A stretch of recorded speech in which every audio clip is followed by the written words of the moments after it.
Baik, kita mulai teman-teman semua. Bismillahirrahmanirrahim. Assalamualaikum warahmatullahi wabarakatuh.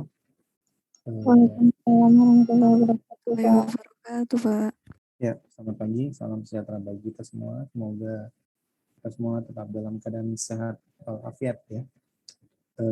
Di pertemuan yang keempat setelah UTS ini tidak terasa ya, tinggal beberapa pekan lagi teman-teman akan menyelesaikan semester 6 atau semester terakhir sebelum nanti UAS ya, dan setelah itu udah bebas tuh gitu ya. Tinggal apa namanya, ada beberapa tahapan lagi lah untuk sampai ke lulus. Sebelum saya mulai, mungkin saya ingin menyampaikan dulu permohonan maaf karena nanti jam 10 ya, jadi jam 10 kurang nanti saya akan live group dulu sebentar. Live group, live Zoom. Maaf, live Zoom sebentar. Ada kegiatan rapat koordinasi dosen di jurusan pajak. Jadi saya diminta untuk membuka dulu sebentar, mungkin kira-kira 5-10 menit, kemudian nanti saya kembali ke Zoom ini ya. Jadi untuk sementara Dinda saya jadikan ini dulu ya, Din ya, host ya, Dinda ya. Dinda ada nggak? Hadir, Pak. Ada ya. Dinda saya jadikan host dulu ya. Baik, Pak.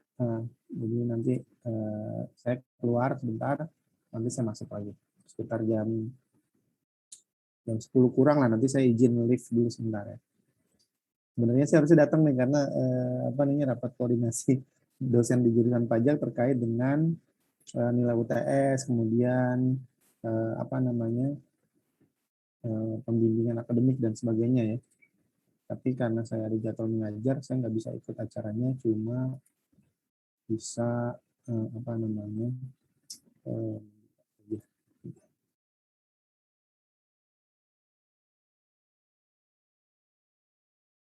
baik, kita mulai saja teman-teman ya.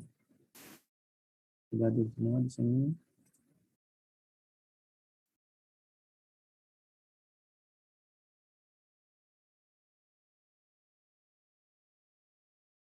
Sudah bisa terlihat ya.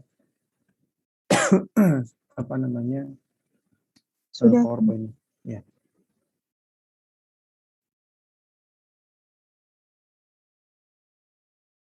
Baik, jadi di kesempatan kali ini kita akan membahas materi mengenai kuasa hukum dan persiapan persidangan. Ya. Kalau untuk kuasa hukum itu sendiri sebetulnya sudah pernah kita singgung ya, sudah pernah kita bahas bahkan ya sampai kita detailkan gitu. Jadi nanti hanya ada sedikit mungkin materi yang belum sempat dibahas gitu ya. Pada umumnya sih tentang kuasa hukumnya udah kita tuntaskan lah gitu ya. Dan sama ini persiapan persidangan yang cukup banyak nih materinya.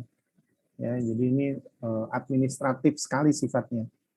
Hal-hal yang perlu dipersiapkan termasuk surat-surat, dokumen-dokumen ya, laporan-laporan yang ini teman-teman sebetulnya bisa baca di SN65 yang sudah saya share di LMS ya. Mudah-mudahan teman-teman udah buka LMS-nya, udah dibaca ya. Ada penugasan di situ. Saya nggak bikin penugasan individu, sehingga saya bikinnya kelompok ya, untuk membuat flowchart dari SE65 ya, kalau nggak salah.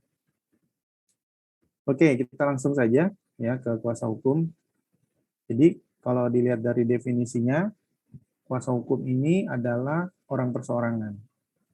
Ya, orang perseorangan yang telah mendapat izin menjadi kuasa hukum dari ketua pengadilan pajak. Jadi kata kuncinya di sini adalah orang perseorangan.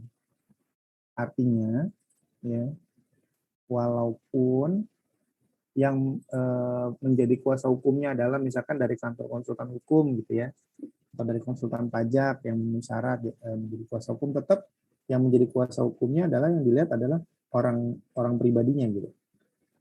Ya, misalkan wajib pajak dia meminta bantuan konsultan pajak nih, ya konsultan pajak misalkan dari PT ABC gitu ya, konsultan pajak. Nah, si pegawai yang menjadi konsultan dari PT ABC ini dia harus memiliki izin kuasa hukum ya. Jadi izin kuasa hukum itu bukan dilihat per instansi tapi per individu ya, karena syarat-syaratnya yang menentukan si pengadilan pajak sendiri ya. Walaupun ada PMK yang mengatur tentang kuasa hukum, tapi untuk mendapatkan izin kuasa hukum itu dari pengadilan, dan pengadilan melihatnya orang persorangan. Oke, kemudian ya dapat izin dari ketua pengadilan dan memperoleh surat kuasa khusus. Jadi di sini juga ada kata kuncinya surat kuasa khusus. Ya, kenapa disebut surat kuasa khusus? Karena memang sifatnya khusus spesifik gitu. Ya, kalau kita sering mendengarkan istilah surat kuasa ya, misalkan teman-teman kalau zaman dulu tuh saya waktu kuliah ada pembagian buku tulis ya, alat tulis tuh. Ya, kemudian karena kita misalkan sebagian masih ada di kampung, masih di rumah masing-masing, jadi kita minta tolong ke ketua kelas. Nah, kita bikin tuh surat kuasa untuk ketua kelas ngambilin buku kita, gitu ya. Surat kuasa. Jadi pemberian kuasa dari satu pihak pada pihak lain dalam rangka melakukan atau untuk tidak melakukan suatu kegiatan lah gitu ya. Nah, kalau kuasa khusus ini dia spesifik dan ada dampak hukumnya gitu ya. Makanya disebut surat kuasa khusus. Dari pihak-pihak yang bersengketa. Kalau kata-kata dari pihak-pihak yang bersengketa ini berarti sebetulnya bukan cuma dari sisi WP, bisa saja DJP kalau memang memerlukan itu bisa menggunakan kuasa hukum sebetulnya. Artinya secara teknis misalkan DJP menghadapi kasus yang berat, kemudian kayaknya nih nggak bisa nih kalau secara internal, kayaknya kita harus cari kuasa hukum dari luar nih yang lebih ahli beracara. Itu bisa saja kalau berdasarkan definisi ini. Namun dalam prakteknya, sepengetahuan saya kita belum pernah minta bantuan dari pihak lain ketika kita bersengketa dengan wajib pajak. Pengetahuan saya demikian. Nah, ini dasar hukumnya ya, ada PP 34 ya. Maaf, PP 34 pasal 34 Undang-Undang 14 ya tahun 2002, ada PMK 61, ini udah pernah kita bahas juga, ada KMK 485 ya. Kemudian berikutnya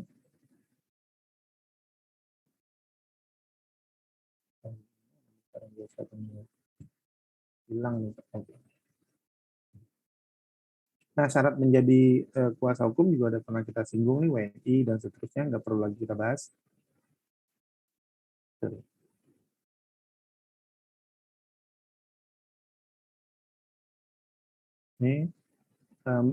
Ini juga syaratnya ini udah pernah kita bahas ya, memiliki pandangan luas, fotokopi jasa, brevet segala macam udah pernah kita bahas juga kemarin.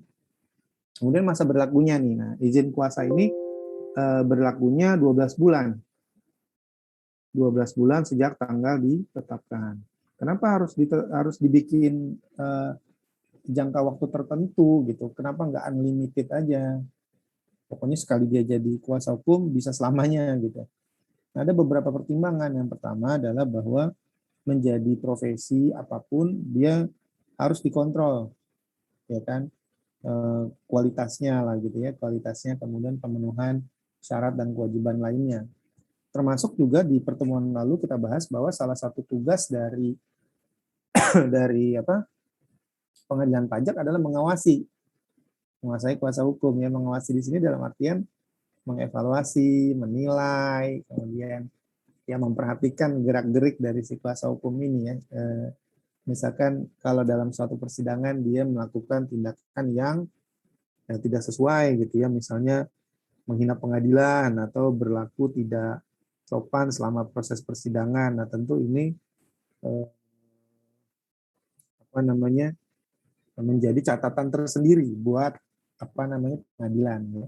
Ketika nanti di proses perpanjangan izin yang berikutnya, ini akan jadi catatan dan bisa saja dia ditolak untuk memperpanjang sampai dengan waktu yang ditentukan oleh si pengadilan itu sendiri, karena saya belum baca atau saya belum tahu apakah ada jangka waktunya berapa lama nggak dikasih izinnya kalau dia melakukan tindakan yang misalkan melanggar kode etik sebagai kuasa hukum. Termasuk juga seandainya misalkan kuasa hukum ini terlibat dalam tindak pidana dan itu sudah diproses dan udah ada sanksinya dan seterusnya ya, udah ada putusan hakimnya di pengadilan negeri misalkan. Nah, dalam hal demikian itu juga menjadi pertimbangan pengadilan pajak dalam menolak atau tidak memperpanjang izin kuasa hukumnya. Ya, jadi ada hal-hal yang membuat si kuasa hukum ini menjadi tidak bisa diperpanjang izinnya. Tapi dalam kondisi normal, misalkan wajib pajak tidak ada, kuasa hukum tidak ada pelanggaran kode etik, kemudian tidak melakukan tindak pidana, ini sebenarnya secara administrasinya terpenuhi gitu ya, dia bisa aja langsung perpanjang dan nggak ribet kok, setahu saya nggak ribet.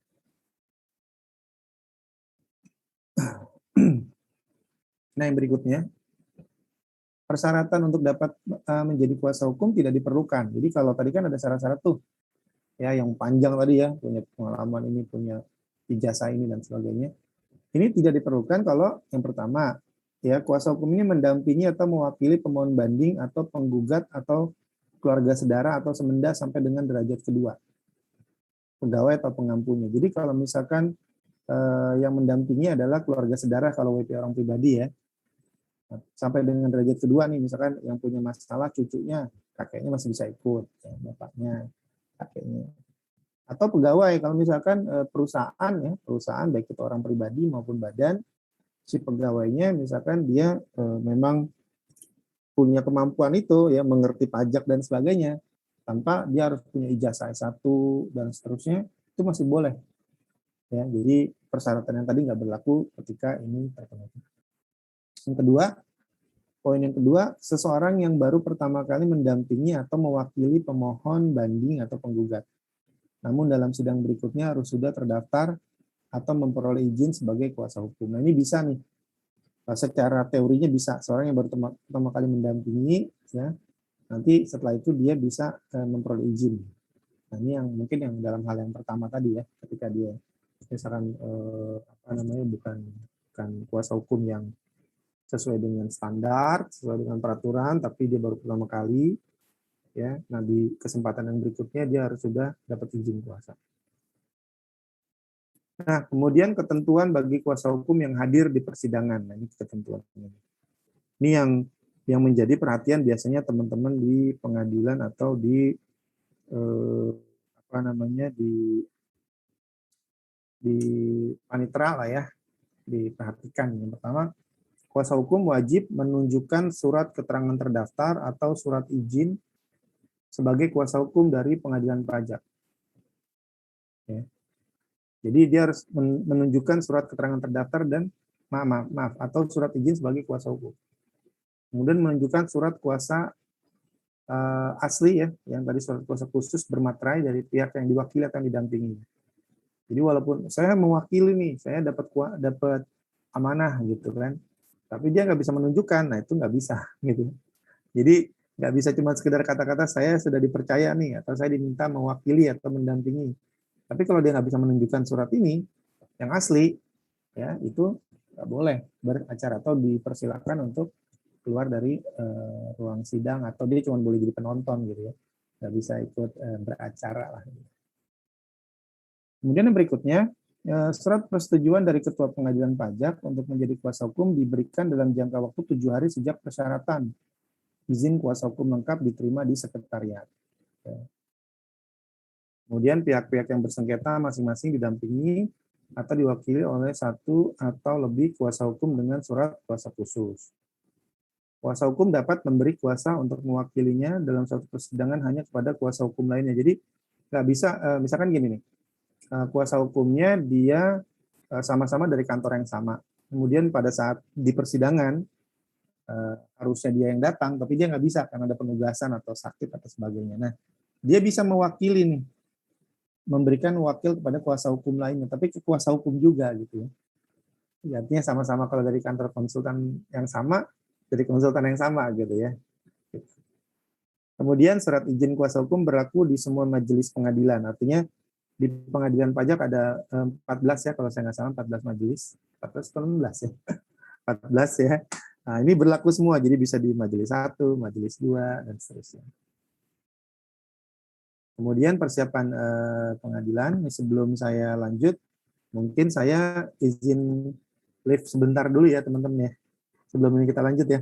Mohon maaf ya, saya mau ke ini dulu membuka rakor dulu sebentar ya. Nanti saya kembali lagi. Mohon maaf sebelumnya ya.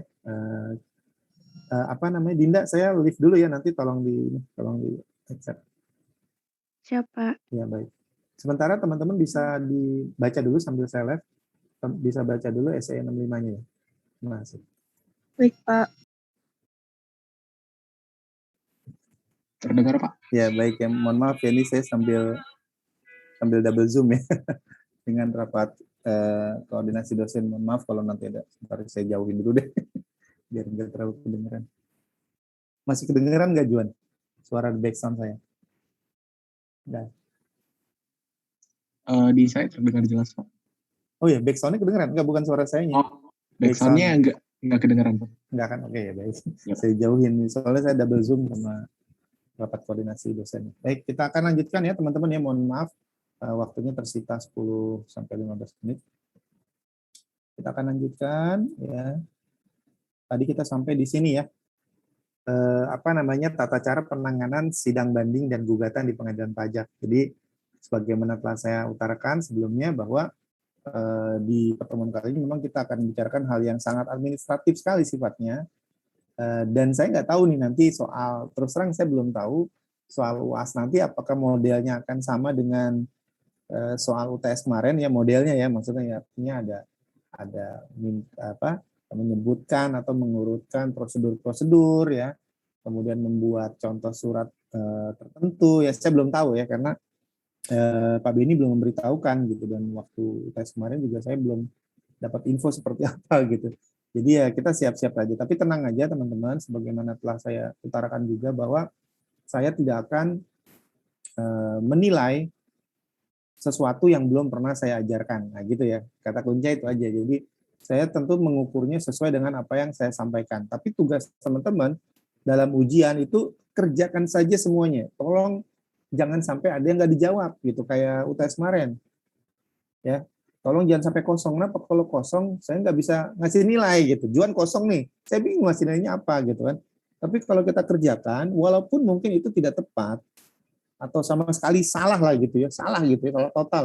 Tapi saya punya alasan gitu untuk memberikan nilai. Ada pertanggungjawaban saya lah gitu ya. Kenapa nih?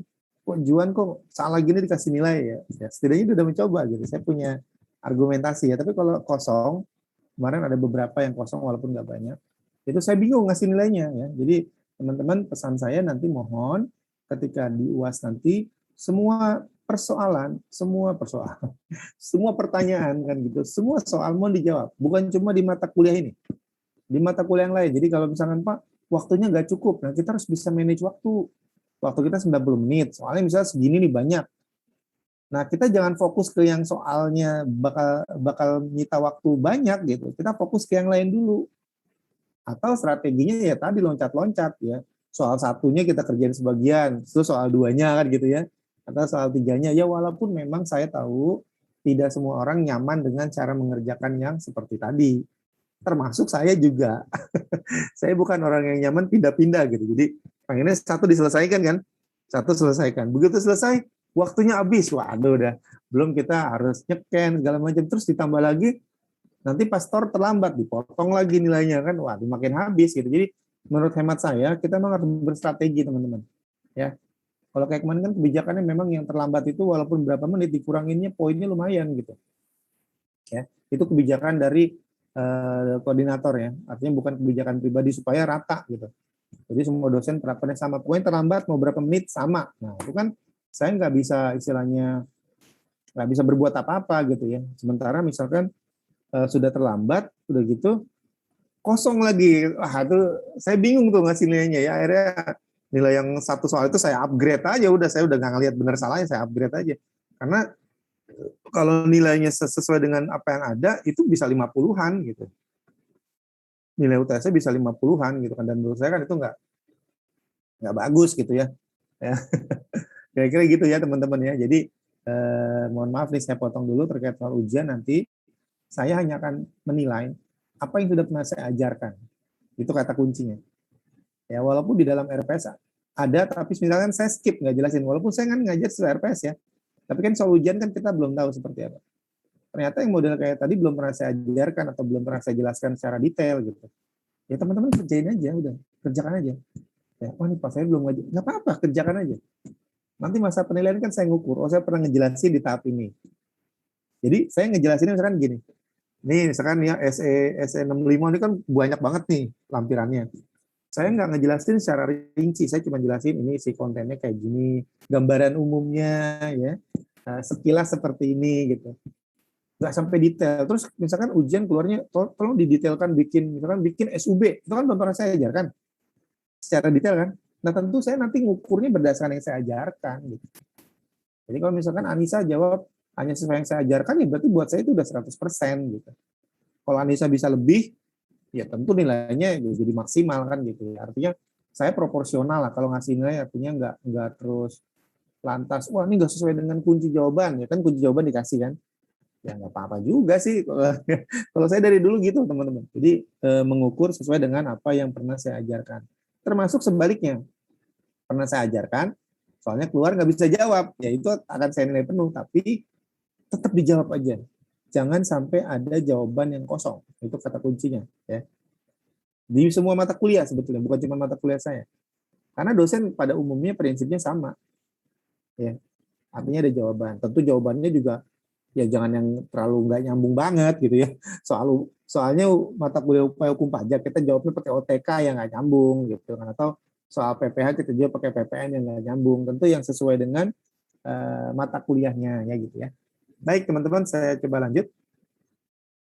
Jadi dasar hukum dari persiapan ini ya itu ada di SE 65 tahun 2012. Saya sudah cek di Google lagi di text base ya, aturannya belum berubah.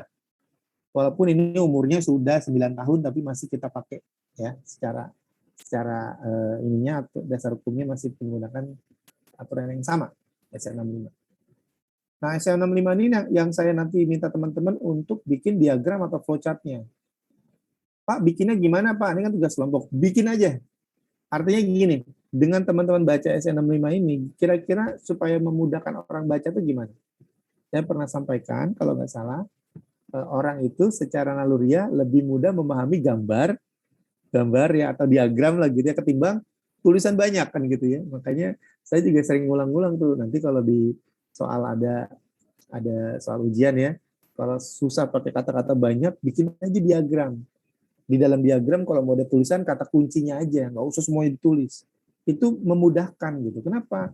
Karena secara naluriah manusia itu lebih senang lihat gambar. Artinya lebih mudah gitu ya. Oh, ada gambar misalkan S disilang. Itu kan dilarang stop, orang udah ngerti ya.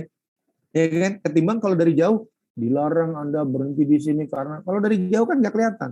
Tapi kalau huruf S dikasih strip atau dikasih garis gitu ya. Oh, dilarang stop kan gitu ya. Orang lebih ngerti. Nanti juga sama. Ini tugas teman-teman bikin aja.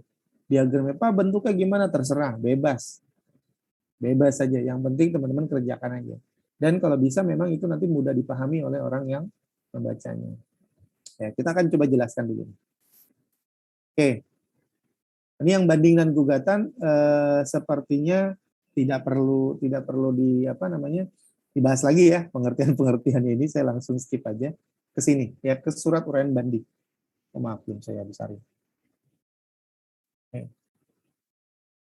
Oke, surat uraian banding. Nah, di materi sebelum UTS ya teman-teman, kita sempat bahas mengenai alur dari pengajuan banding dan gugatan tuh yang kotak-kotakan gitu ya. 3 bulan, 1 bulan, terus kan ya, yang alur dari pengajuan baik itu banding maupun gugatan. Nah, sekarang kita coba kuliti isinya satu persatu.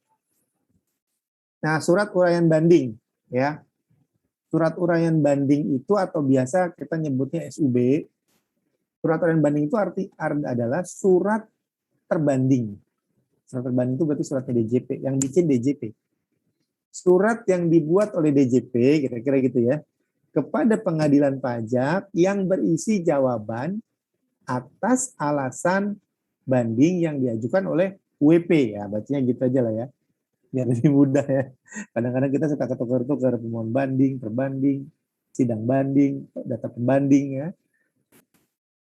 Loh Pak, kok kita bikin jawaban Pak? Emang ada soal? Nah, ada soalannya. Soalannya apa? Ketika WP mengajukan permohonan banding, dia kan bikin surat tuh. Ya kan, masih ingat ya? Kalau mau mengajukan permohonan banding, dia harus bikin surat. Namanya surat permohonan banding. Di dalam surat permohonan banding yang diajukan WP kepada pengadilan pajak, itu kan ada alasan-alasan tuh. Kenapa dia mengajukan, oh karena DJP salah menerapkan pasal, hitung-hitungannya nggak sesuai, bla bla bla, dan seterusnya. Nah itu soalnya. Jawabannya yang bikin DJP. Nama jawabannya surat uraian banding gitu ya.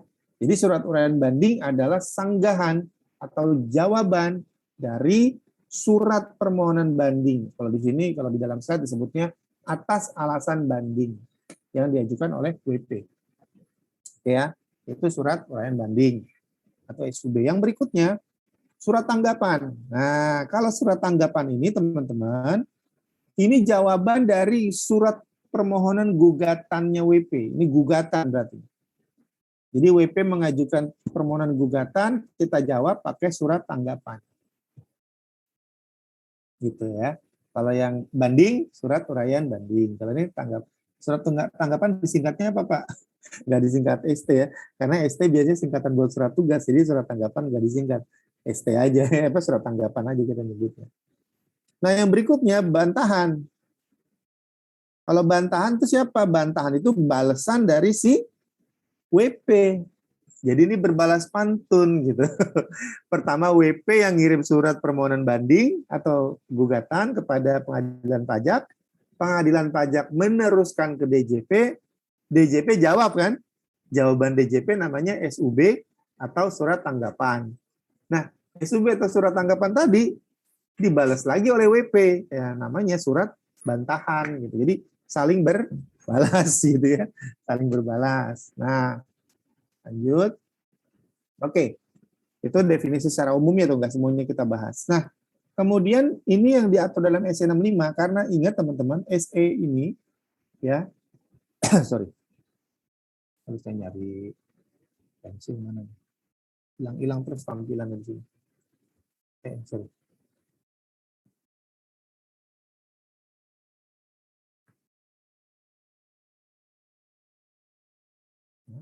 Hilang, udah nggak usah deh.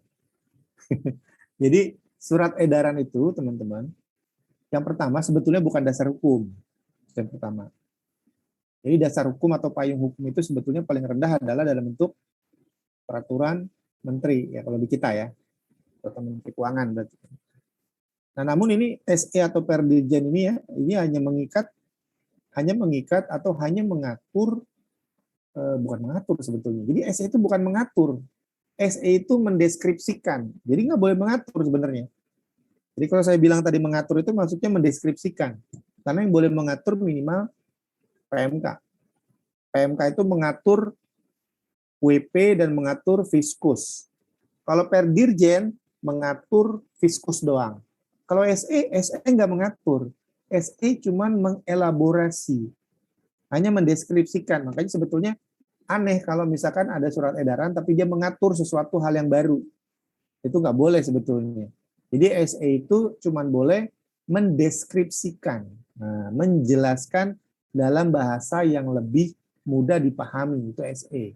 Kalau PMK itu kan pakai bahasanya bahasa hukum, ya pakai legal drafting. Tapi kalau SE itu bahasa yang lebih mudah dipahami, bahasa apa ya? Bahasa sehari-hari lah gitu kira-kira ya, bahasa awam lah istilahnya.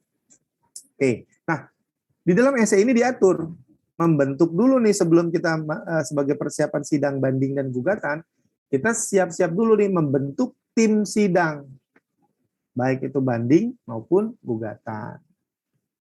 Nah, ini ya yang diatur dalam SE 65. Sebenarnya ini copy paste nih, slide ini copy paste dari SE 65.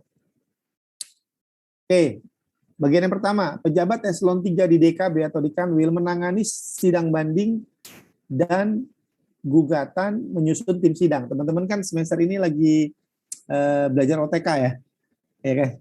Organisasi Tata Kerja ya kan, itu belajar tuh bagaimana susunan dari masing-masing unit yang ada di DJP, baik itu yang ada di kantor pusat, Direktorat Keberatan dan Banding ini ya. Nah, ini ketemu bareng. Pensilnya hilang-hilang terus. Ya. Jadi DKB ini singkatan dari Direktorat keberatan dan banding. Ini adanya di kantor pusat. Jadi kalau direktorat adanya di kantor pusat dan banding. Ini pejabat eselon 3-nya namanya Kasubdit. Ya, kepala subdirektorat. Direktoratnya namanya keberatan banding. Atau di Kanwil, kantor wilayah. Nah, kantor wilayah itu biasanya, kenapa biasanya Pak? Karena namanya ganti-ganti dulu. Kadang-kadang saya juga lupa. Terakhir namanya PKB, namanya bidang PKB. Bidang PKB, pengurangan, keberatan, dan banding. Tapi terus berubah lagi jadi apa gitu ya, saya lupa namanya. Ya, kalau soal nomenklatur nantilah kita lihat lagi PMK yang berlakunya ya. Ini hanya fungsinya yang menjalankan. Pejabatnya namanya kepala bidang. Nah, kepala bidang. Jadi kalau di Kanwil kepala bidang, kalau di kantor pusat namanya Kasubdit. Kalau di KPP Pak, ya kalau di KPP eselon 3-nya kepala kantor. Ya. Oke, lanjut. Nah, jadi yang bisa menyusun persiapan tim ini bisa di Kanwil, tim sidang ini ya, bisa di Kanwil, bisa juga di kantor pusat. Pada umumnya tidak selalu tim sidang ini disusun oleh kantor pusat. Tapi nanti bisa melibatkan juga pihak Kanwil maupun pihak KPP nanti dalam perjalanannya ya secara teknis. Tapi pada umumnya dilakukan di kantor pusat atau di Direktorat Keberatan dan Banding. Kita biasanya nyebutnya DKB. Nah, kemudian tim sidang banding ini beranggotakan paling sedikit 2 penelaah keberatan. Minimal 2 penelaah keberatan. Ya, penelaah keberatan ini adalah staf pelaksana yang diberikan tugas khusus sama seperti AR tuh. Ya, sebetulnya kalau dari sisi ilmu penelaah keberatan ini ya nggak kalah sama kepala seksinya gitu ya. Atau bahkan kadang-kadang secara teknis malah bisa lebih pinter gitu. Ya, cuma ya karena mereka banyak sekali berhubungan dengan kasus-kasus sehingga terekspos dengan banyak ilmu ya, pengetahuan, keterampilan. Kemudian susunan anggota tim sidang dilakukan perubahan paling lama 1 tahun. Kenapa Pak harus dirubah Pak timnya? Karena satu, ya proses penanganan itu sendiri kan sebetulnya dalam jangka waktu 12 bulan kan. Untuk banding kan prosesnya di pengajuan pajak. Yang pertama itu. Yang kedua, di DJP ada mutasi dan promosi. Ya, jadi bisa jadi kepala seksinya yang mutasi atau promosi, atau PK-nya yang mutasi atau promosi. Nah, ketika itu terjadi, jangan sampai proses banding atau gugatan menjadi tertunda gara-gara orangnya pindah. Makanya bisa dilakukan perubahan tim. Nah, ya, timnya bisa dirubah. Oke, kita lanjut.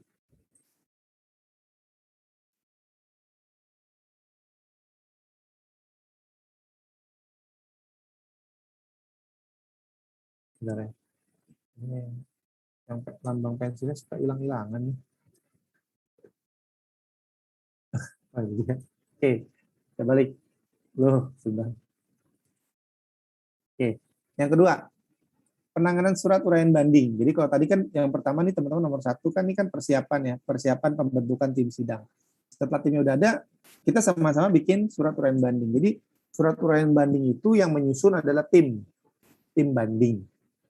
Nah, menyusun surat uraian banding ini merupakan kewenangan dari Kakanwil dan Direktur Keberatan dan Banding.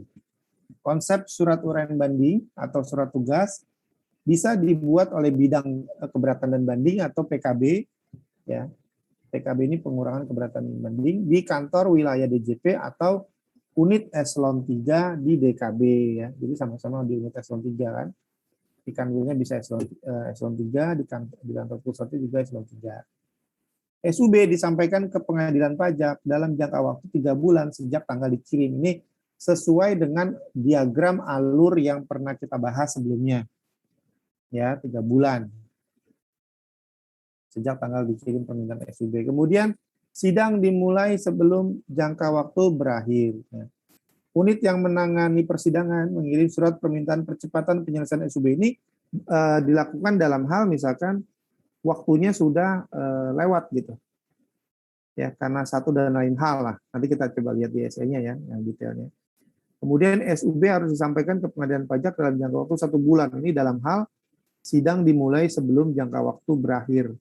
Artinya kan waktu time frame-nya untuk pemeriksaan di pengadilan itu 12 bulan misalkan. Nah, ini udah jalan lama gitu ya, ini belum dimulai juga, maka dilakukan percepatan ya, percepatan. Oke, kemudian yang berikutnya SUB atau surat uraian banding dibuat 2 rangkap untuk pengadilan pajak dan Direktorat Keberatan Banding atau Kanwil yang menangani sidang. SUB dikirim ke pengadilan pajak dilampiri dengan fotokopi SKP, kemudian kalau untuk PBB ya ada SPP TPBB-nya. Kemudian yang kedua fotokopi surat keberatan beserta LPAD. Ya, LPAD ini bukti tanda terima dokumen. Kemudian yang ketiga fotokopi surat keputusan yang diajukan banding beserta bukti pengirimannya. Ini sebetulnya administratif banget nih gitu ya. Yang kayak gini administratif banget nih sebetulnya. Nah, kemudian yang berikutnya SUB dikirim ke DKB atau Kanwil yang menangani sidang dilengkapi dengan, jadi SUB tadi yang udah disusun dikirim ke DKB atau ke Kanwil ya. Yang dilengkapi dengan fotokopi dari SKP, kemudian fotokopi surat keberatan, fotokopi surat putusan yang diajukan banding, fotokopi surat bandingnya WP, fotokopi laporan hasil pemeriksaan, dan kertas kerja pemeriksaan. LHP ini hasil outputnya pemeriksa ya. LHP ini laporan hasil pemeriksaan, KKP ini kertas kerja pemeriksaan.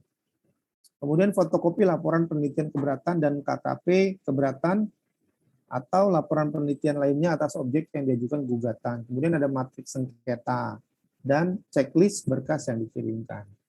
Jadi sebenarnya administratif banget nih kalau di dalam dunia kerjanya nggak semuanya kita yang ngerjain sebetulnya.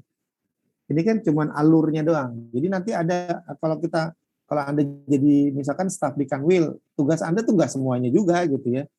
Nanti ada kayak apa sih istilahnya kayak ban berjalan lah ya, kayak estafet gitu. Jadi ada orang yang mengerjakan bagian mana nih A sampai mana, A sampai C. Nanti DEF kita misalkan, terus GH-nya nanti ada pihak lain. Jadi nggak semuanya sebetulnya dikerjakan oleh satu orang gitu. Ya, tapi karena ini dalam essay kita harus tahu alurnya ya, walaupun mungkin dalam pelaksanaannya belum tentu dikerjakan oleh satu orang. Kemudian yang berikutnya surat tanggapan harus diselesaikan. Kalau tadi surat ini ya untuk banding, ini untuk gugatan SUB kan untuk banding. Nah, surat tanggapan harus diselesaikan dan disampaikan ke pengadilan pajak dalam jangka waktu 1 bulan sejak tanggal kirim permintaan surat tanggapan. Ya, surat tanggapan dibuat 2 rangkap, kemudian surat tanggapan dikirim ke pengadilan dan dilampiri fotokopi dokumen ya yang diajukan gugatan, kemudian fotokopi bukti pengiriman objek gugatan. Nah, ini mirip nih dengan yang banding sebetulnya nih, surat tanggapan ke DKB atau Kanwil dilampiri dengan fotokopi dokumen, fotokopi bukti pengiriman, fotokopi laporan penelitian. Intinya gini teman-teman, kalau baca kayak ini pusing, kita langsung ke intinya aja. Intinya adalah ketika itu banding atau gugatan, maka dokumen-dokumen terdahulu, termasuk tanda terimanya, LPAD-nya, itu harus dilampirin. Intinya gitu deh. Biar nggak mumet, kalau dibacain satu-satu mumet banget. Jadi, kayak ada suara jelas atau apa. Intinya adalah, ya, kalau kita mengajukan atau melakukan proses banding atau gugatan, maka proses yang terdahulunya itu akan didokumentasikan atau dibawa. Makanya ketika kita melakukan tahapan-tahapan kalau di pemeriksaan atau kalau gugatan misalnya terkait dengan penagihan maka proses tadi itu harus benar dokumennya, terdokumentasi dengan lengkap ya, lengkap semuanya jelas, sumber-sumbernya ada, fisik barangnya masih ada, ya walaupun kita punya soft copy-nya atau hard copy-nya, tapi dalam pengadilan kadang-kadang yang dibutuhkan hakim adalah dokumen atau bukti yang otentik. Otentik itu apa sih? Yang tertulis gitu. Yang tertulis secara fisik, bukan digital.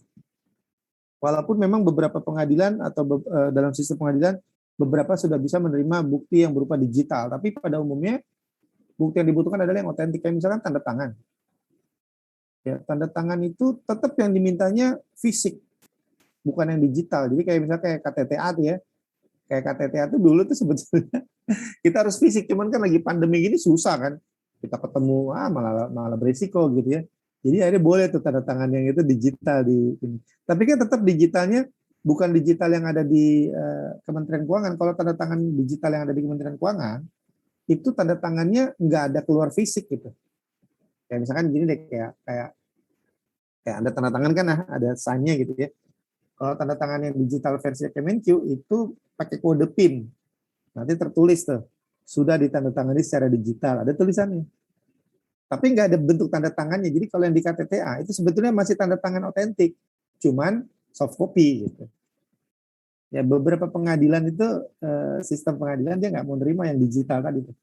Jadi tetap harus ada tanda tangannya gitu. Walaupun sebetulnya sih harusnya masih bisa ditelusuri ya, karena ya nggak tahu ya, artinya sistem pengadilan kita masih memang berbasis pada hal yang berbau atau berlatar belakang otentik, bukan yang digital. Nah ini intinya tadi ya, ketika pemeriksaan, proses penagihan, dokumen harus lengkap, harus diarsipkan. Kenapa? Karena ketika nanti kayak gini nih, ini akan dibutuhkan. Ya, ceritanya gimana sih dulu asbabun nuzulnya nih, cerita awalnya ya. Oke, lanjut penerbitan surat tugas. Ya, penerbitan surat tugas. Surat tugas diterbitkan oleh Direktur Keberatan Banding atau Kakanwil tempat sidang. Kemudian tim sidang didampingi pejabat paling rendah setingkat eselon 4. Jadi tim sidang itu ketika kita sidang ke pengadilan minimal ada salah satu kasih yang ikut. Ya. Walaupun ini sebenarnya kalau kita lihat, ini aturannya DJP, bukan aturan pengadilan pajak kan. Ini kan SC65 ini aturan DJP kan. Kalau di pengadilan pajak dia nggak lihat mau yang datangnya kasih kayak, mau kasubit, mau direktur, mau dirjen, dia nggak peduli. Yang penting ketika hadir bawa surat tugas apa enggak kan gitu ya. Tapi syarat ini yang eselon 4 ini syarat internalnya DJP sebetulnya. Kalau di pengadilan sendiri nggak dilihat. Mas artinya nggak perlu lah gitu ya. Mau eselon 4 mau nggak ada syarat kayak gitu. Yang penting dia pegawai DJP, dia ada surat tugas. Kemudian ST diterbitkan paling lama 2 hari kerja sebelum sidang atau uji bukti. Ya.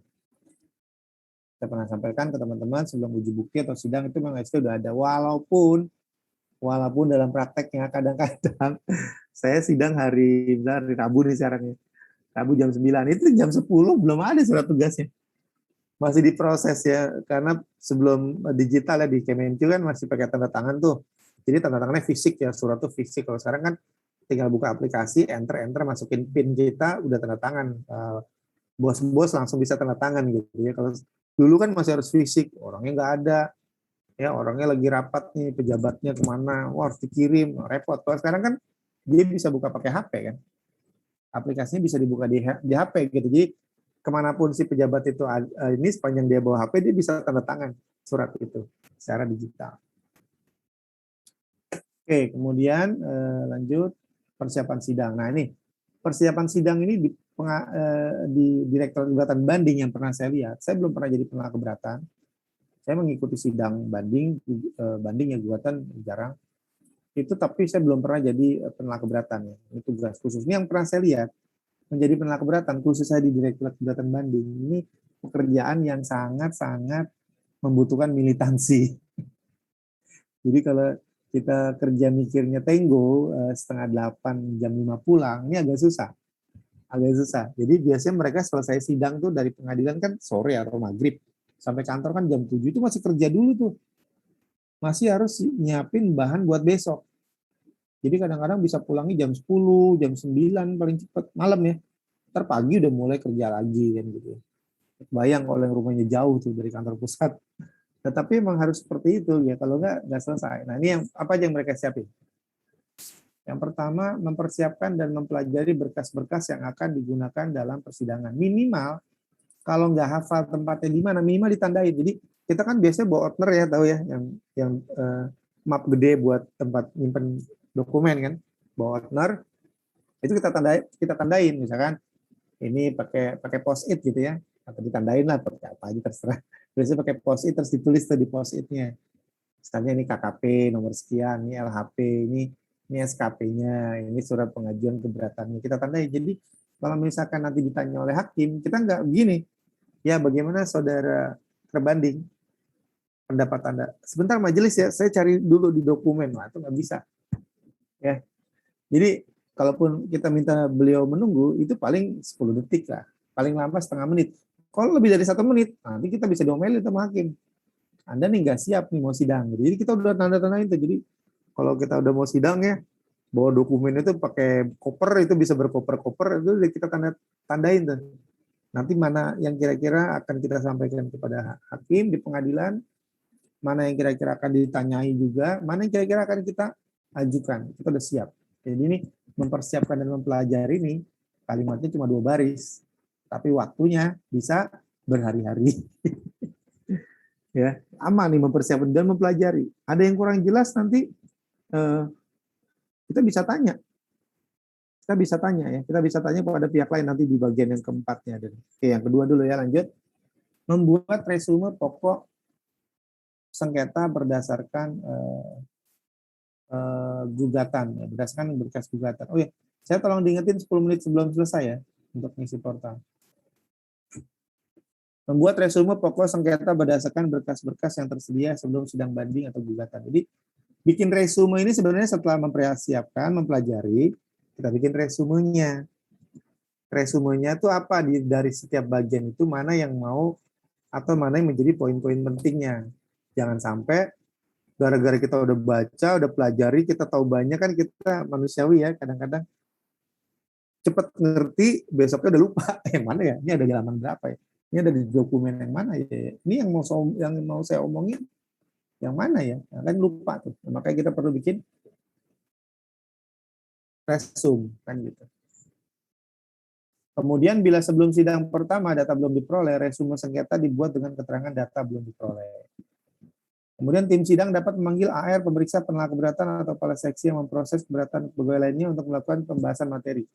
Jadi sebelum kita maju ke pengadilan, ini kan namanya persiapan nih. Ini posisi kita masih di kantor. Kita cek dulu nih, udah mempersiapkan, mempelajari. Kalau ada hal yang nggak jelas, kita boleh minta bantuan pihak lain, si tim sidang ini.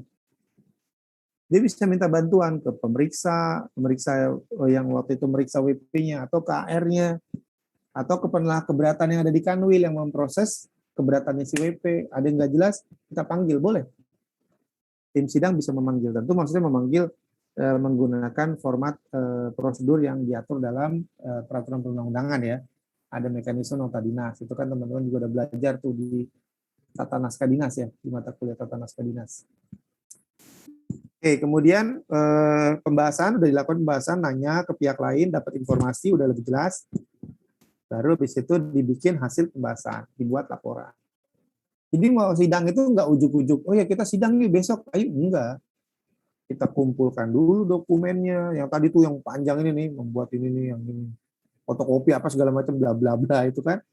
Ya kan, setelah itu kita pelajari, bikin resumenya, kita panggil pihak lain untuk melengkapi pengetahuan kita. Setelah sudah lengkap, kita bikin laporan, kita bikin hasil pembahasan dari kita bikin hasil laporan dari pembahasan yang sudah dilakukan tadi. Nah, ini baru nih di saat sidangnya. Tadi kan persiapan. Sekarang pada saat pelaksanaan sidang. Sebentar ya.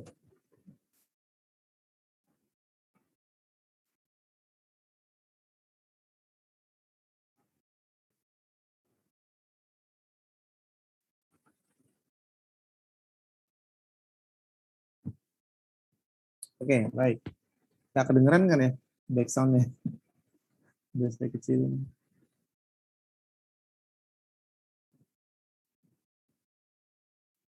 Nah, ya ini menyampaikan keterangan lisan ya tentang pemenuhan formal dan materi ini pada saat pelaksanaan sidang.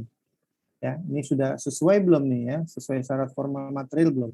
Kemudian mempersiapkan dan menyampaikan dokumen atas permintaan hakim. Jadi gini, walaupun kita sudah siap dengan dokumen sebelum kita sidang, tapi pada saat di persidangan, di ruang sidang, bisa saja hakim meminta kita untuk menyiapkan dokumen tertentu atau informasi tertentu untuk melengkapi gitu ya. Ya tolong disiapkan, oke. Ya, apa nih dokumen apa yang diminta oleh hakim? Itu harus disiapkan. Kita nggak boleh nolak ya. Bisa nggak nolak? Ya bisa aja, cuman nanti jadi catatan buat hakim. Bisa kita tolak, majelis maksudnya kayak gitu aja nanya sih, kan udah bisa dibaca sendiri. Ya. Nah, kita nggak boleh tuh, pertama itu dianggap tidak sopan ya atau tidak menghargai pengadilan. Yang kedua, menjadi catatan bagi panitera dan hakim. Wah, ini berarti pihak DJP ini nggak siap nih, gitu kan. Walaupun mungkin secara substansi kita benar ya. Walaupun mungkin kita benar. Tapi kita nggak bisa nolak. Oke, lanjut. Kemudian menyampaikan penjelasan tertulis atau kita biasanya nyebutnya pentul nih kalau kita singkat. Penjelasan tertulis itu gini, ilustrasinya. Ini yang bulat nomor 3 ya. Misalkan hakim nanya ke kita, ini gimana sih cara DJP ketika Anda dulu meriksa WP, itu gimana Anda menentukan tingkat suku bunga yang diperbolehkan? Nah, kita jelasin kan, kan ada whiteboard tuh, ada juga infocus ya di pengadilan. Ya. Kita bisa presentasi atau kita nulis-nulis itu boleh, di pengadilan itu boleh. Ini kayak gini nih majelis, oke sudah ngerti. Kami udah ngerti, tapi tolong nanti disiapin ya penjelasan tertulisnya. Maksudnya penjelasan tertulis itu yang sudah kita omongin, yang udah kita bikin di whiteboard atau yang udah kita tampilkan di fokus, itu dalam tertulisnya, dalam bentuk tertulisnya. Ya, itu namanya pentul. Gitu. Jadi nggak cuma penjelasan secara formal, secara verbal, lisan, tapi juga dilengkapi dengan penjelasan secara otentik atau tertulisnya. Ya. Oke, lanjut. Yang keempat, pegawai yang hadir dalam berita acara uji bukti menyampaikan pendapat. Jadi kalau pas ketika proses uji bukti, pada saat proses uji bukti, kita bisa menyampaikan pendapat nih bukti ini gimana dari sisi validitasnya, ya keandalannya. Ini kira-kira bukti bener nggak sih bukti yang bener nih, jangan-jangan bisa-bisanya WP nih kan gitu ya. Karena pada saat kita sidang di pengadilan, pada saat kita periksa nih dulu, si WP-nya nggak nunjukin dokumen ini, kok sekarang jadi ada dokumennya, ini dari mana? Ya, pada saat proses keberatan juga udah kita minta nggak dikasih, kok tiba-tiba muncul di persidangan, ini kan aneh nih, kenapa demikian gitu? Ya, nah itu kita bisa sampaikan tuh pendapat kita ketika uji bukti dan nanti oleh panitera akan dicatat, ya. Nah, di sini disebutkan pegawai yang hadir menyampaikan pendapat dalam berita acara uji bukti terhadap dokumen yang disampaikan oleh pemohon banding atau penggugat. Oke, kemudian mematuhi tata tertib. Ini jelas, suatu sidang harus tertib. Apa ya sebenarnya pakai logika umum aja sih. Ya, sebetulnya ada di dalam aturan pengadilan pajak tuh. Misalkan aturan yang umum ya, nggak boleh misalkan berlaku tidak sopan, memotong pembicaraan hakim. Jangankan memotong pembicaraan hakim, pembicaraan lawan kita, itu kalau kita belum dikasih kesempatan, kita nggak boleh ngomong. Misalkan kita lagi ngedengerin penjelasan WP, itu kita udah gemes nih, udah panas gitu ya. Majelis, interupsi, itu nggak boleh. Nggak boleh, apalagi pas majelis ngomong kita potong. Maaf majelis, saya potong dulu, itu nggak boleh. Itu dianggap menghina pengadilan. Kalau cuma kayak gitu masih mending. Ya. Kalau dianggap pidana, misalkan kita ngomong nih yang tidak sopan ya, ini majelis macam apa kayak gini misalkan, kayak gini aja nggak ngerti, nah, gitu kan, itu dianggap penghina, bahkan itu bisa dipidana loh, ya. Jadi tata tertibnya nggak boleh makan, nggak boleh minum, yang itu yang umum lah ya, berpakaian rapi yang kayak gitu kan umum ya, itu pakai logika biasa aja udah bisa kita paham. Tapi yang terpenting tadi tuh tata tertib yang utama itu ya, nggak boleh berlaku tidak sopan, menyela, memotong dan seterusnya itu nggak boleh. Dan itu untuk detailnya ada di website pengadilan pajak sih sebetulnya. Kemudian laporan sidang dibuat paling lama 10 hari sejak dilaksanakannya sidang. Nah ini makanya saya tadi sampaikan, kerjaannya pernah keberatan tuh banyak banget. Selesai sidang dia harus bikin laporan. Ya. Dia harus bikin laporan. Laporan sidang itu apa? Nanti di lampiran SC65 ada. Ya intinya identitasnya tentang apa, WP-nya siapa, kasusnya apa, sengketanya, terus kemungkinan apa yang terjadi dalam sidang dan seterusnya, pendapatnya si pemohon banding gimana, pendapatnya majelis hakim gimana, pokoknya semua kita laporin. Makanya tadi saya bilang tuh banyak banget kerjaannya pernah keberatan, ya luar biasa. Tapi ilmunya emang banyak. Anda jadi pernah keberatan 3 tahun aja di situ di keberatan banding, itu ilmu Anda tuh udah ngalahin dosen-dosen Anda tuh, ya kan? Nah, yang berikutnya, ya, dari mana tuh? Dalam hal jangka waktu melewati sidang berikutnya, laporan sidang dibuat 2 hari kerja sebelum sidang berikutnya. Ini kan tentatif aja ya. kondisional. Dapat meminta data informasi kepada pihak lain. Nah, ini boleh. Bisa minta, ya itu yang saya pernah sampaikan, tempat saya itu paling sering yang dimintain pendapat Direktorat Pemeriksaan dan Penagihan. Kenapa? Mereka mau tahu aturan pemeriksaannya dulu gimana sih? Ya, pemeriksaannya dulu ngasih argumentasinya apa, dasar hukum yang dipakai apa sih? Mereka mau tahu kan? Karena itu nanti ditanyakan oleh hakim. Emang dulu waktu meriksa gimana? Kan banding ini kan karena dulu keberatan ditolak kan? Keberatan itu kan karena WP diperiksa kan? Nah, kenapa nih? Apa yang salah dengan pemeriksaannya? Oke. Nah, kemudian yang terakhir setelah kita selesai, nah jangan lupa diarsipkan. Nah, tim sidang, arsip itu semua dokumen-dokumen tadi, baik itu yang kita susun sendiri, baik kemudian tambahan di proses persidangan, kan hakim minta, tolong dong minta dokumen ini, nah itu kita arsipkan. Termasuk yang dari WP. WP memberikan penjelasan, dikasih ke panitera, panitera ngasih ke hakim. Selain ngasih ke hakim, panitera juga akan ngasih tembusannya buat kita. Dan sebaliknya, kalau kita ngasih dokumen, jadi gini, ketika proses persidangan, kedua belah pihak mendapatkan informasi yang sama. Kalau WP-nya kasih bukti, buktinya akan kita terima juga. Atau dokumennya kita terima. Kalau kita ngasih dokumen ke pengadilan, ke hakim, si WP-nya juga akan dapat. Supaya equal, supaya seimbang. Ya. Karena pengadilan itu adalah tempat mencari keadilan. Kan, gitu. Nah, sampai di sini udah selesai. Sebelum saya lanjut ke lampiran SE65, mungkin ada yang mau ditanyakan dulu atau bingung mau nanya apa karena nggak kebayang. Sama waktu saya dulu kuliah ini. Kalau dulu saya nama mata kuliahnya bukan upaya hukum pajak ya, tapi peradilan pajak. Dulu nama mata kuliahnya, ya nama mata kuliahnya peradilan pajak dulu. Saya nggak ngerti gitu. Ya karena tadi saya belum pernah ke DJP, saya belum pernah ke pengadilan. Jadi ketika dosennya cerita, Wide Suara ya, nah, dosen saya cerita gini-gini kan nggak kebayang gitu, cuman oh gitu. Tapi nggak ngerti prosesnya itu gimana. Dokumen-dokumen yang tadi disebutkan aja mungkin belum pernah lihat, apa LPAD.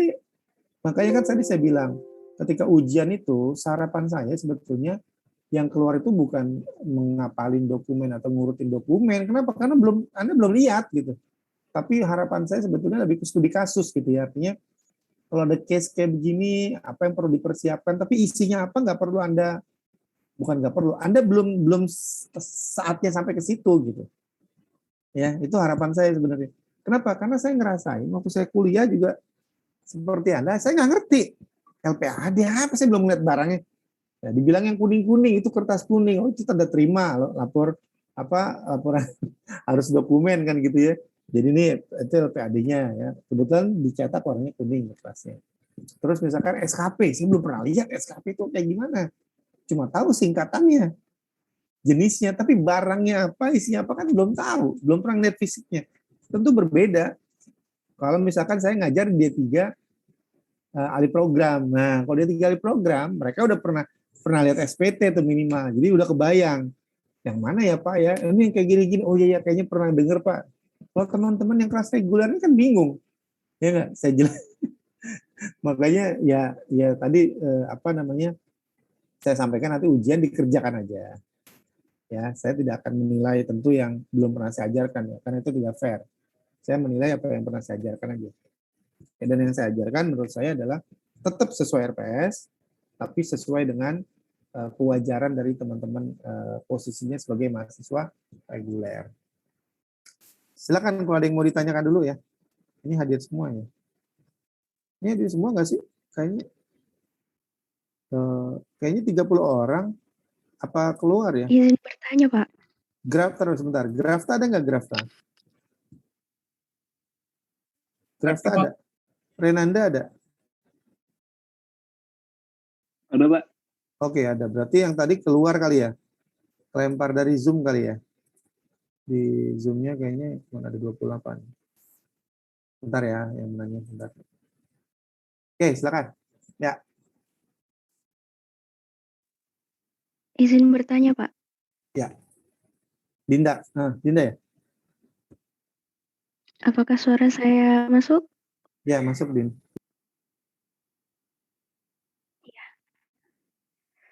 Yang tadi, yang tentang kuasa hukum, ketentuan kuasa hukum yang hadir, itu kan kuasa hukumnya itu dapat memberi kuasa lagi yang lain untuk mewakilinya hanya kepada kuasa hukum yang lainnya. Nah, itu tuh apakah kenapa kok nggak diganti aja gitu, Pak? Harus diwakilkan ke kuasa hukum lain, nggak langsung diganti gitu aja, Pak? Apa bedanya gitu loh, Pak? Terima kasih, Pak. Ya, kata-katanya bikin ribet ya. Jadi gini ya. Kira-kira gini sih sebetulnya nih. Misalkan gini nih, langsung ke contoh aja deh. Misalkan WP pakai konsultan, misalkan kantor konsultan pajak Tax Prime ya kan. Tax Prime ini kantor konsultan pajak yang pendirinya semua anak stan. Ya, anak stan yang DJP terus resign gitu. Jadi kakak kelas saya ini Mas Fajar, bosnya. Nah, Tax Prime kan dia punya pegawainya banyak kan? Pegawainya banyak nih. Ada ratusan lah. Si A, si B. Nah, dia nanganin WP ini untuk persidangan awalnya yang ditugaskan si A. Kamu jadi kuasa hukumnya WP ini ya, PT ABC ya. Gitu kan. Oke, ya. Nah, kemudian di persidangan berikutnya si A nggak bisa. Ya secara organisasi Tax Prime akan nugasin, ya udah B, kamu berangkat. Kamu jadi kuasa hukumnya di sini. Gitu. Jadi mengapa tadi kalimatnya hanya dapat menguasakan kepada kuasa hukum yang lain gitu. Bukan diwakili. Kenapa? Karena surat kuasa khusus itu sifatnya nggak bisa langsung diwakili. Misalkan gini, saya bosnya, misalkan saya ini si A, bukan saya lah. Si A ini adalah misalkan manajer, si B ini supervisor, nggak bisa. Saya mau menggantikan A, dia adalah manajer saya. Itu nggak berlaku di pengadilan. Tetap dilihat mana, Anda punya izin kuasa hukum, ada. Anda punya surat kuasa khususnya, ada. Baru Anda boleh bisa jadi pendampingnya si WP. Kalau enggak ya nggak bisa. Gitu. Maksudnya gitu, Dinda.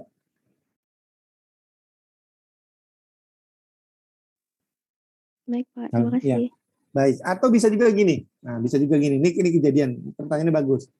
Tadinya WP, PT ABC, itu pakai kuasa hukum misalkan dari konsultan, saya sebut merek aja lah ya, nggak apa-apa. Tadinya misalkan apa nih, Deloitte misalkan. Deloitte ini kan Big Four ya, kantor akuntan publik besar di dunia. Deloitte, ada sekarang saya jelasin, ada KPMG, ada Ernst Young, ada PricewaterhouseCoopers, kan ada 4 nih. Ya, misalkan di persidangan pertama PT ABC pakai kuasa hukumnya salah satu konsultan dari Deloitte. Nah, terus misalkan mereka nggak cocok nih, mereka nggak cocok nih si ABC. Kok kayaknya dari Deloitte kayaknya gimana ya? Kayaknya kurang oke deh. Kita ganti yuk di persidangan berikutnya. Boleh nggak? Boleh. Bisa ganti dari EY misalnya. Terus ganti lagi bisa nggak? Bisa. Ganti lagi ke KPMG, ganti lagi ke PwC dan seterusnya. Secara teorinya bisa, walaupun memang dalam prakteknya nggak se-ekstrim ini sih. Paling biasanya ganti sekali doang dari A ke B, indah. Gitu doang, jarang sih yang pindah-pindah. Tapi secara teori boleh-boleh aja. Kenapa? Gini, Dinda dan teman-teman. Karena yang dilihat oleh pengadilan pajak adalah apa? Yang pertama, dia harus punya izin kuasa hukum. Kan ini kan yang dilihat kan? Ya nggak? Izin kuasa hukumnya dia penting punya. Mau dia gonta-ganti terserah. Yang kedua apa? Ada surat apa? Kuasa khusus gitu. Yang penting kan yang poin utamanya kan dua ini poin utamanya. Jadi mau dia gonta-ganti setiap hari ganti atau besoknya dirinya sendiri nih, udah PT ABC aja direktur yang maju langsung, ya boleh-boleh aja. Kalau direktur kan pegawai dia nggak perlu izin kuasa segala macam kan, dia tinggal ada surat tugas dari kantornya, saya ditugaskan. Kalau direktur ya berarti oleh dirinya sendiri, tapi jarang lah. Ya menugaskan saya direktur ini, kalau direktur berarti dari RUPS ya, ini surat keputusan rapat umum pemegang saham, saya direktur PT ABC, saya mewakili PT ABC dalam sidang. Itu boleh. Ketika misalkan dia kecewa nih sama yang ini semua gitu ya. Boleh nggak? Boleh, bisa kayak gitu. Jadi yang dilihat oleh pengadilan ini sebenarnya yang paling penting. Nah, ada izin kuasa hukumnya kalau dia bukan pegawai kan gitu ya. Jadi sebenarnya izin kuasa hukum ini dipersyaratkan bagi mereka yang memang profesinya sebagai kuasa hukum. Kalau kita pegawai di perusahaan itu, oke, waktu 10 menit lagi. Kira-kira gitu ya Dinda ya? Coba, terima kasih. Ya, sama-sama.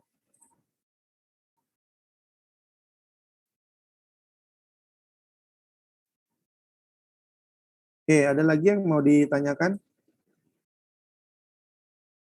Ini kenapa ya? Ini kok error tampilan saya. Bentar ya. Jadi nggak bisa di ini.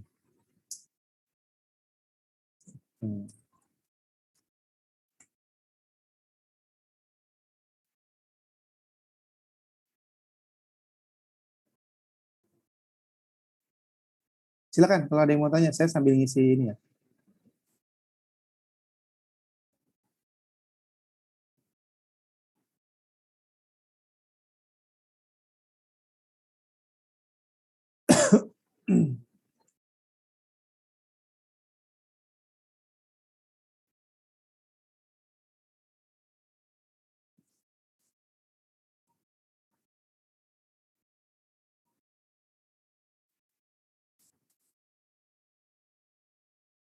Baik, kalau tidak ada nggak apa-apa.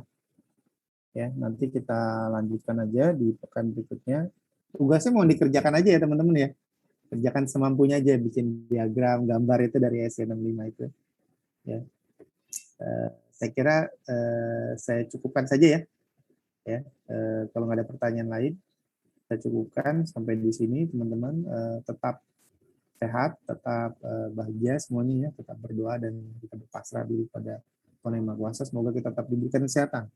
Keluarga kita sehat, bagi yang sedang sakit semoga disembuhkan ya. Terima kasih teman-teman, selamat siang semuanya. Selamat lanjutkan aktivitas. Wassalamualaikum warahmatullahi wabarakatuh. Sampai ketemu lagi. Waalaikumsalam. Terima kasih Pak. Terima kasih, Pak. Ya, terima kasih semuanya. Terima kasih Pak. Ya.